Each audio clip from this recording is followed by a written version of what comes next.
Let's bring in Dan Abrams, our GMA legal analyst, and let's try to figure out what's going on here. We've got the author of the book. Book's been out for a couple of years by the captain, but now his co-author coming forward with new backup documents from the book.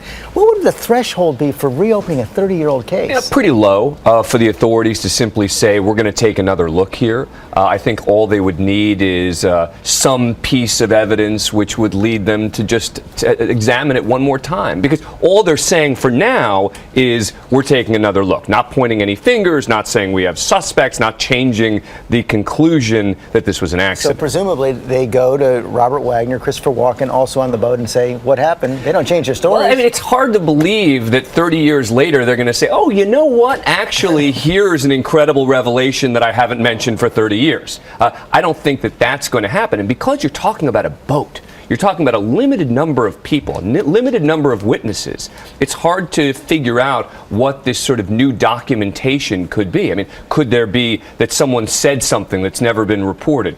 Maybe, but then you got to figure out what is the documentation they're talking about. And contradictions in their stories wouldn't be enough to really advance this case at this point? No, not based. You would need someone to have said something that has never been disclosed, some sort of total contradiction, some sort of confession, whatever the case may be.